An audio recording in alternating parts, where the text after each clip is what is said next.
Yo le agregaría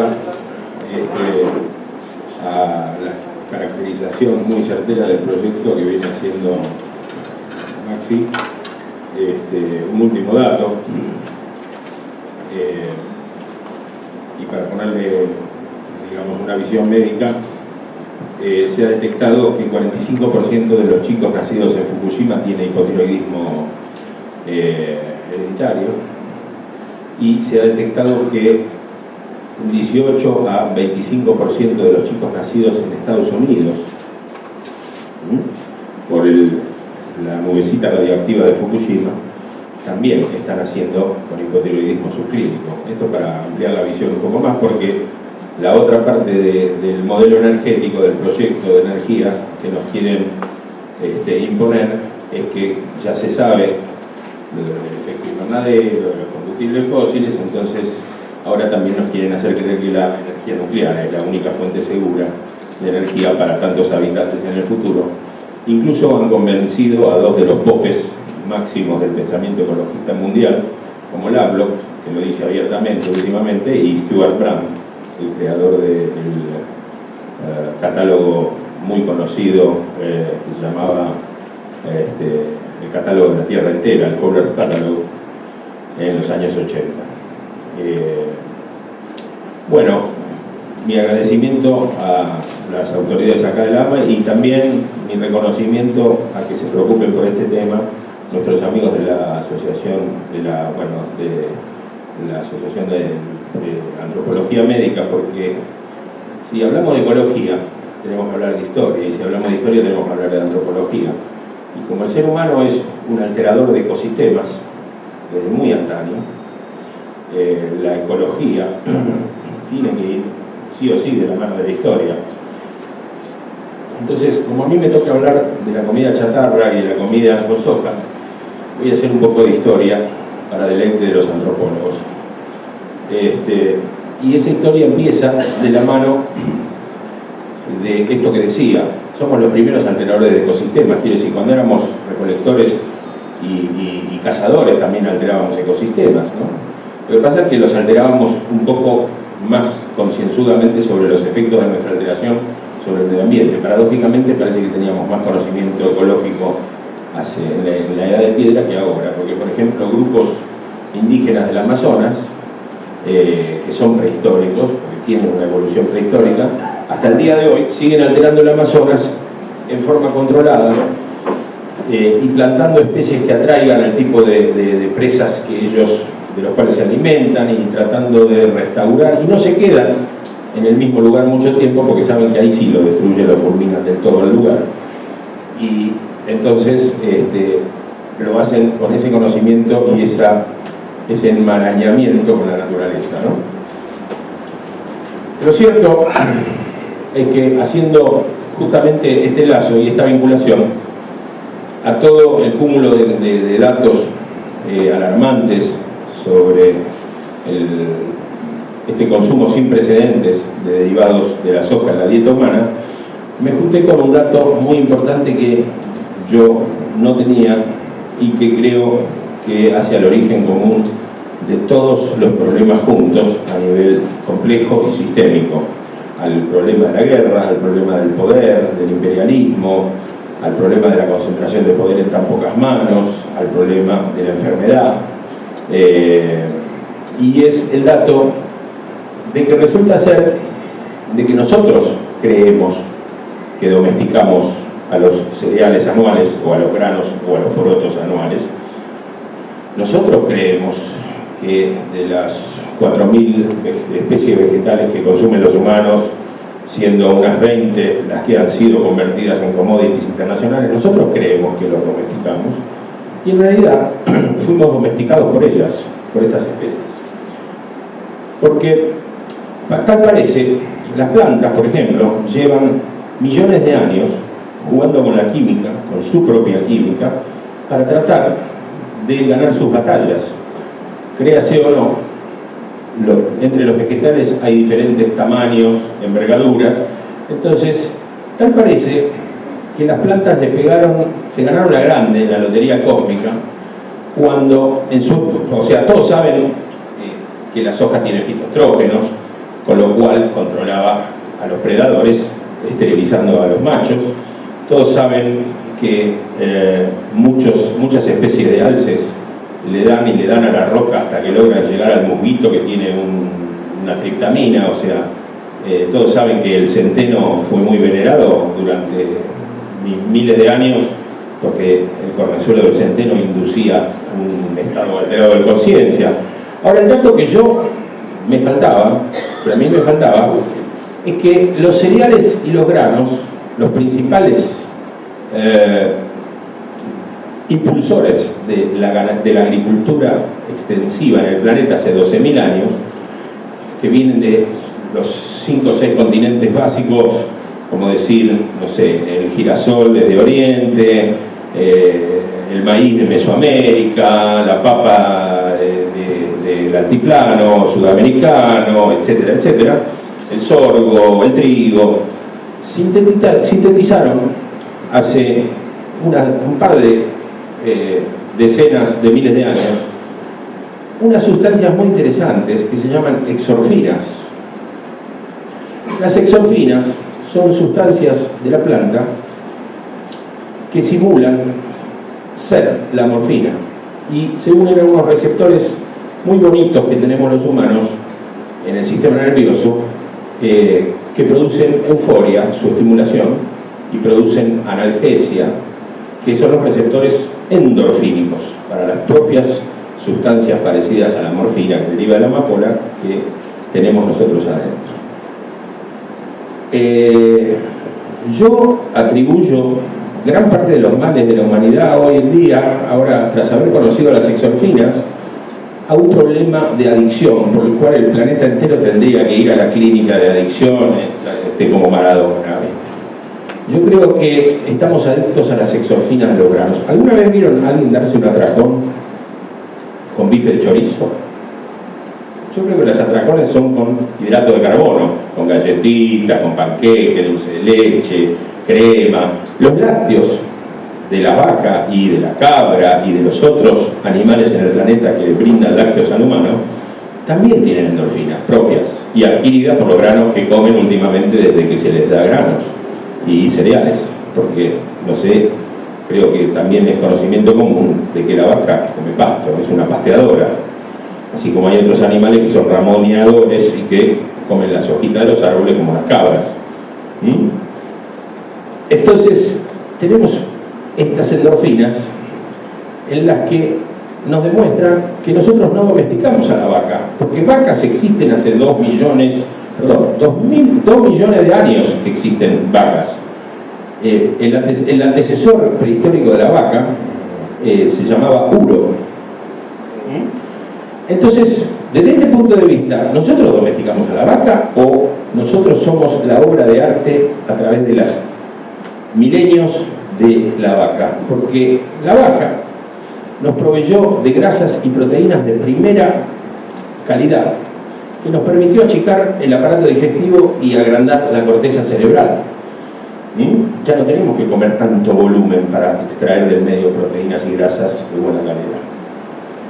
Y de algún modo, en ese sentido, no sé si alguien vio alguna vez una gallina a las 2 de la mañana en medio de 2 metros de nieve en el pleno invierno llevándole agua a su amo. Yo creo que es al revés, es el amo el que le lleva el agua a la gallina. La gallina también se sacó entre más o menos no me acuerdo el número exacto, pero creo que son por lo menos 1.200 especies de gallináceas. Solo 3 o 4 son las domesticadas en las fábricas. Ellas también le pegaron a la lotería genética, se sacaron la grande a fin de año, porque lograron agradarnos de tal manera que ahora somos nosotros el que les lleva agua, más allá de que les haya salido mal a todos los animales, la estrategia, y a las plantas también, porque no tuvieron en cuenta que el ser humano cuando quiere puede ser muy dañino, ¿no? Entonces terminaron ahí un poco acumulados en feedlots y en criaderos industriales, pero no me digan que no dominaron el globo. Lo mismo con los granos y con los cereales y con los porotos. Nos usaron como giles para ganarle la guerra a los árboles. Y díganme si no la han ganado. Con esas exorfinas nos convirtieron en sus esclavos. Hemos peleado guerras para que estos turros se apropien de toda la tierra que ellos querían sacarle a los árboles. O no se deforestó medio planeta por culpa de estos granitos. Bueno, esas exorfinas ejercen poderosos efectos no solo en el sistema nervioso, sino a nivel sistémico general de todos los seres vivientes. Por otro lado, esto es como una especie de prólogo arqueológico y antropológico para llegar al punto, que es por qué a la gente le gusta tanto la comida chatarra en las grandes ciudades, ¿no? ¿Por qué somos parte del experimento más pelotudo de la historia de la ciencia? En este país particularmente, donde 40 millones de habitantes, o más ya, estamos comiendo derivados de transgénicos desde el año 96, la mayoría sin saberlo. Y yo creo que en ese sentido todos tenemos nuestro propio santo. Porque si yo le saco sangre a cada uno acá y busco transgenes, seguramente voy a encontrar transgenes de la soja RR, por más que uno sea un consumidor ecologista debidamente concienzudo de lo que mete a su boca, porque está en todos lados la soja, está en todos lados. Y digo que todos nos tenemos nuestro propio santo porque seguro voy a encontrar genes de Monsanto, mi propio santo. Suena ridículo, pero es así. Bueno, por otro lado, está este tema del neomalthusianismo. Yo le agregaría que es una gran recurrencia de un neonazismo. Porque la soja expresa, en cierto modo, también ribetes nazis en su modelo de cómo fue peregrineado toda esta bajada de línea respecto de cómo debe ser nuestra dieta. Digo ribetes nazis porque la soja le está proveyendo a Estados Unidos el 35% de su control, de su poder de control social externo, en cuanto a lo económico, porque hoy, por ejemplo, le dejamos de mandar aluminio, hierro o lo que sea a Japón y no pasa nada, pero le dejamos de mandar torta de soja y a la semana tenemos a la población japonesa en las calles aumentando, protestando por el aumento de los precios de la carne, ¿no? Es un continente que puso de rodillas también, tornándolos adictos al resto de los continentes, un continente que produce soja y los otros 5 continentes adictos a los productos de soja. Caemos en el mismo mecanismo de nuevo. Si no son las endorfinas, son las isoflavonas, pero siempre hay una sustancia que nos está afectando y nos hace no discernir bien, ni a nosotros ni a nuestros gobernantes, qué está pasando. Y digo nazismo porque la soja también tiene isoflavonas. Y si bien para el año 1920 la Asociación Americana de la Soja, que se funda en el 20, cuando logran destruir en el laboratorio, inactivar los componentes antinutrientes de la soja, se funda la Asociación Americana de la Soja y se arman los primeros andamios de lo que sería el futuro sistema de producción industrial de carne para consumo humano. Entonces, recién en el 1950 se descubrieron los fitoestrógenos de la soja. Y es a partir de 1950 que Estados Unidos logra consolidar. La primera llegada de brotos de soja a la Argentina fue en el 55, creo que era por gobierno de Perón. En el 50 empieza a poner en marcha este plan a partir de los años 50, porque se sabía ya que los fitoestrógenos son disruptores hormonales. Esto es, disrupción hormonal, el producto lo consumo hoy, el cáncer me viene dentro de 20 años o en la generación siguiente. Disruptor hormonal quiere decir que altera todo el equilibrio hormonal del ser humano. Entonces, esto además del control social, le brinda al poder norteamericano un nuevo poder, que es la denegación a las poblaciones de su derecho a vivir un potencial biológico completo a través de la dieta. Yo le doy fitoestrógenos en exceso a la población, los niñitos van a empezar a consumir soja desde chiquitos, se les va a fundir la tiroides y por lo tanto van a ser unos estúpidos toda la vida y van a consumir mis productos sin cuestionarlos. Pero es así como se los digo.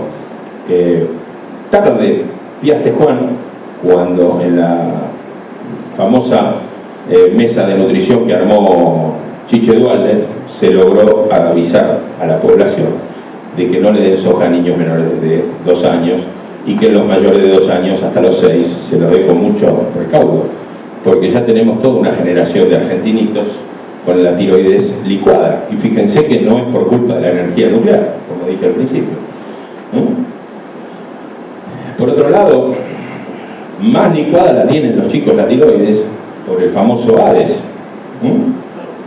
Esto es realmente un caos ecotoxicológico proveniendo de lo mismo. Entonces,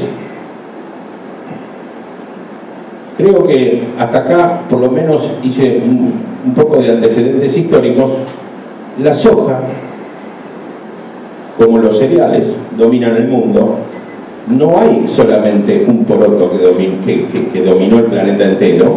La soja no es rey, sino que la soja comparte el reinado con los 7 o 8 cultivos básicos de todo el planeta. Y todas las dietas madre de todos los continentes, las dietas arcaicas, las dietas ancestrales, folclóricas, regionales, incorporan estos productos. ¿Por qué? Porque somos unos malditos adictos. Los humanos terminamos siendo adictos a las famosas exorfinas de todos estos granos. Es tan reciente mi incorporación de este dato que todavía estoy en la búsqueda de material, pero encontré un hermoso documento que pronto voy a dar a difusión de cuántas exorfinas tiene el hidrolizado de proteína de soja, porque la soja también tiene exorfinas.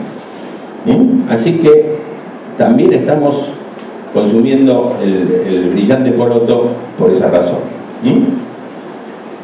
Desde ese punto de vista del pensamiento complejo, entonces nosotros no domesticamos a nadie, fuimos domesticados, o en todo caso es una relación de mutualismo, como la que mantiene la vaca con las bacterias de su intestino, o como, yo diría, casi tan indisoluble como un organismo reciente que se descubrió en las costas de Escocia, que se llama Convoluta raucofensis, que es como un gusanito transparente de 3-4 centímetros que tiene en el intestino, en el interior, millones y millones de bacterias fluorescentes, o sea que el gusanito marino brilla en la oscuridad por las noches. Claro, ¿qué hicieron los científicos? Se lo llevaron al laboratorio, lo partieron en pedazos y trataron de crecer las bacterias en la placa de Petri y no crecían. Claro, quiere decir, nosotros tenemos 50 trillones de células y tenemos 500 trillones de bacterias, o sea, 10 bacterias por cada célula adentro. Y esa complejidad está orquestada y vehiculizada y puesta en equilibrio constantemente con participación de cada una de esas bacterias y de cada una de esas células por más de 500 vías de sendas de información, o sea, de retroalimentación. El sistema nervioso es una senda, el hormonal es otra, los genes son otra. Ya se sabe incluso que hay una vía de retroinformación muy lenta de genes circulando en sangre. Pero después tenemos un espectro de vías de retroalimentación y de intercomunicación global que no han sido debidamente estudiadas, como la electromagnética, la fotónica, la del sonido y muchas otras. Y digo esto como para terminar con este antecedente de que somos bichos muy complejos. El planeta entero es muy complejo, y toda la biología está armada en base solamente a un 3% del conocimiento de las especies que lo habitan, vivientes. Por lo tanto, una visión más ecocéntrica implica que salgamos de ese antropocentrismo, de decir nuestro planeta o yo pienso que el planeta va a tener un futuro, que la vida humana está amenazada. Al planeta no le importa si el futuro, como yo pienso, definitivamente va a tener un escenario con mucho menos humanos que ahora, y no por cuestiones neomalthusianas, es por una cuestión de una ley casi como de la gravedad. Estudiando a los más grandes biólogos que han replanteado la biología y la termodinámica y la biofísica sobre todo, a la naturaleza no le gustan los gradientes, no le gusta que haya más de un lado y menos del otro, entonces siempre hay una tendencia a equiparar gradientes, y los humanos nos hemos convertido en un hermoso gradiente con nuestras casi 7.000 millones a ser devorado muy prontamente por alguna otra especie, así como nosotros ocupamos el lugar de un punto dentro de la escala alimenticia con tanta habilidad que nos convirtió en la pionera especie dentro del planeta que más materia cicla alrededor del globo y que más energía solar aprovecha. Quizás el planeta nos esté usando para calentar el planeta, para equiparar el gradiente con el Sol. ¿Quién lo sabe? Precisamente de eso se trata también, para finalizar ya esta breve introducción, porque lo de las hojas va a ser más breve, es 2 más 2 es 4. Precisamente el problema de la agricultura y los humanos empieza cuando desenganchamos la agricultura del sol y de la fertilidad de la tierra. Porque antes dependíamos de la cantidad de tierra arable y de la cantidad de sol que venía desde la estrella, la cantidad de energía lumínica que venía desde la estrella, pero el mismo combo de científicos que le proveyó a Hitler su ciclón B durante mucho tiempo, hacia poquísimos años después de que I.G. Farben hiciera una alianza con el grupo Rockefeller para convertirse en el cartel químico farmacológico más grande del planeta, que todo el mundo sabe que después se desarmó, se convirtió en Bayer, Hecht y la otra, no me acuerdo cómo se llama, pero sigue persistiendo hoy bajo innumerables nombres, manejando nuestra vida cotidianamente. Es el proceso Haber-Bosch, el que creó, ese mismo grupo de científicos de I.G. Farben, creó el proceso Haber-Bosch, gracias al cual pudimos extraer el nitrógeno de las fuentes y brindarlo a la tierra de manera que las plantas lo pudieran aprovechar, porque el nitrógeno tiene enlaces muy fuertes y había que romperlos para que se pudiera adicionarle un hidrógeno y ponerlo en manos de las plantitas para que tuvieran su fertilidad y su capacidad de sintetizar proteínas, ¿no? Entonces ahí empiezan los problemas de rebasamiento, por así llamarle, porque hay toda una serie de científicos que sostienen que en realidad desde 1800 ya estamos rebasados de población, y con un argumento para nada malthusiano, sino que en realidad estamos rebasados, que en realidad todo lo que comemos es combustible fósil. Hoy en día, para hacer una hectárea de maíz, creo no estar equivocado en el dato, de 450 litros de combustible de petróleo insume hacer una hectárea de maíz. Hoy en día se consume 15 veces más fertilizante que en 1978 para cultivar, para sacar la misma caloría alimenticia.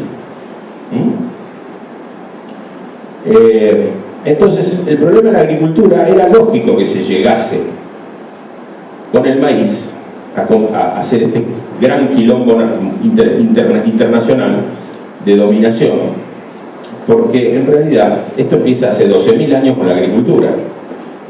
La agricultura extensiva es el comienzo de la debacle de la civilización humana, en realidad. La agricultura extensiva con su sed y voracidad de nueva tierra arable cuando la tierra existente se agotaba. Otros dicen que 1800, con las primeras máquinas y el aporte del riego y etcétera, cuando se reemplazó el caballo definitivamente a la tracción motriz, fue ese año donde nos rebasamos.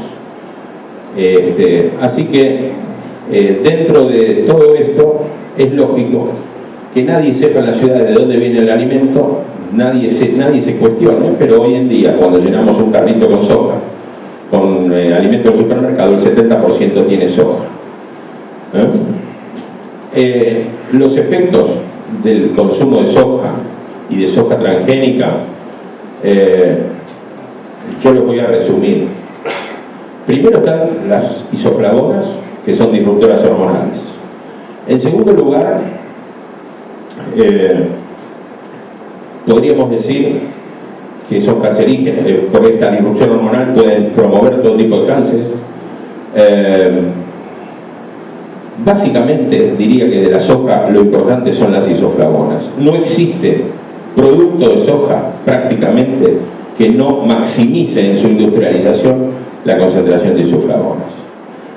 Eso es lo principal con la soja. Con respecto a los antinutrientes ni me voy a detener, esa bibliografía ya está en el sitio del GRR, de algún modo hemos hecho mucho trabajo con eso. Iría básicamente a cuáles son los peligros del consumo de soja transgénica tolerante al glifosato. Monsanto hizo los estudios en 3 meses y la aprobaron. En 23 de febrero de 2013, Seralini alarmó a la Comunidad Europea con un estudio que finalizó de 2 años de administrar soja y glifosato a las ratitas, y todos los problemas que se temían no aparecen en los primeros 3 meses tras los cuales fue autorizada, aparecen entre los 4 y los 6 meses en adelante. Tumores, más frecuencia de tumores, mayor tamaño de tumores, que a lo que se les da, primero, más frecuencia de tumores que los pocos ratones que puedan tener tumores comiendo soja convencional. Quiere decir que el estudio de Ermakova de los rusos, que fue hecho un par de años antes, ya ha sido verificado y duplicado en el planeta, pero sin embargo acá no veo a nuestro gobierno haciendo un estudio semejante con ratitas. Acá las ratitas somos nosotros. Entonces, ese es uno de los peligros. Cánceres de todo tipo.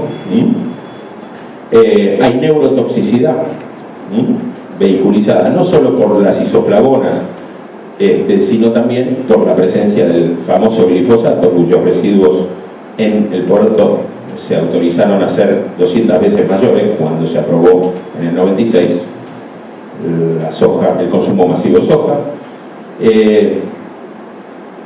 Hay genotoxicidad, neurotoxicidad, carcinogénesis como los principales, aumento de las alergias, aumento de los problemas hematológicos. Ya la lista es realmente insuperable. ¿Cómo hacer para no comer con soja? Es muy fácil, es una regla mnemotécnica: leer las etiquetas y verificar que no haya lecitina. Por lo tanto, cualquier producto envasado que uno consuma en un supermercado tiene lecitina de soja, porque constituyó generalmente, si es una galletita, algo moldeable, un pan, un fideo, constituyó una masa que había que homogeneizar, y para que se distribuyan bien las grasas y los lípidos se pone lecitina. ¿Y qué es la lecitina? Es el barro que flota en el barril cuando sacan el aceite de la semilla de soja. Es un barro blanco. 1 centímetro cuadrado cúbico de lecitina de soja tiene entre 100 y 300 pedazos de transgén, de entre 100 y 300 bases apareadas. Si bien no alcanza para codificar una proteína, es ADN extranjero, extraño, que está circulando por nuestra sangre las 24 horas, 4 veces por día comemos productos con soja. Si vamos al supermercado y no leemos las etiquetas. Y eso produce una especie de lesión de esfuerzo repetitivo. Entonces, lecitina, proteína de soja, aislado proteico de soja, harina vegetal, proteína vegetal, saborizante vegetal, aceite vegetal, todo eso son los productos de soja disfrazados detrás de los productos de primera necesidad en los supermercados de todo el planeta. Esa es muy simple, es la regla mnemotécnica, leer las etiquetas. Leer las etiquetas y leer las etiquetas. Comer fresco, comer productos no envasados, comer verduras, principalmente plantas de todo tipo. La carne que sea un condimento, tratar de conseguir un proveedor que no sea de feedlot, porque resulta que ahora a la soja también se le da como alimento a las vacas en los feedlots, y bueno, es un kilo. Esto es un caos real. Tratar de conseguir carne de pastura, tratar de darle nomás al pollo pastoril y no al pollo de granja. Googleenlo, hasta el Mercado Libre está el pollo pastoril, que lo hace un paciente de 70 y pico de años que era dueño de una línea de colectivos de Lomas de Zamora, y que cuando los hijos se apropiaron y empezaron a manejar bien la empresa, él dijo: ¿y qué me divertiría hacer ahora? Y voy a hacer un pollo orgánico. Entonces, con su valijita llena de guita, compró 4 o 5 granjas industriales y hace un pollo pastoril de puta madres, que tiene gusto a pollo y que no está alimentado con soja. Así que podríamos decir que es un pollo comestible realmente, que no tiene ni siquiera, no está certificado orgánico, como muchos esperarían equivocadamente, porque el rótulo de orgánico no hace más que reforzar nuestra pelotudez humana, porque no sé si saben que todas las empresas mundiales orgánicas que rompieron el cascarón y se elevaron su facturación, hoy en día están en manos de los 5 o 6 principales monstruos transnacionales de la comida: Unilever, Nestlé, Walmart, etc. Todas las empresas orgánicas han sido compradas por ellos. Entonces el pollo pastoril es otra buena opción. Un poco de pescado, aunque de tanto en tanto va a haber que consumir cilantro para evitar el mercurio que trae el pescado de los mares. Y el cilantro es un excelente quelador. ¿Ok? Así que, bueno, creo que ahí está un poco resumido el tema de la comida chatarra. Es todo lo mismo. Es nuestra ración de exorfinas e isoflavonas diaria que nos reconoce como adictos totales a la química de estas plantitas, que son las verdaderas poderosas del planeta. Muchas gracias.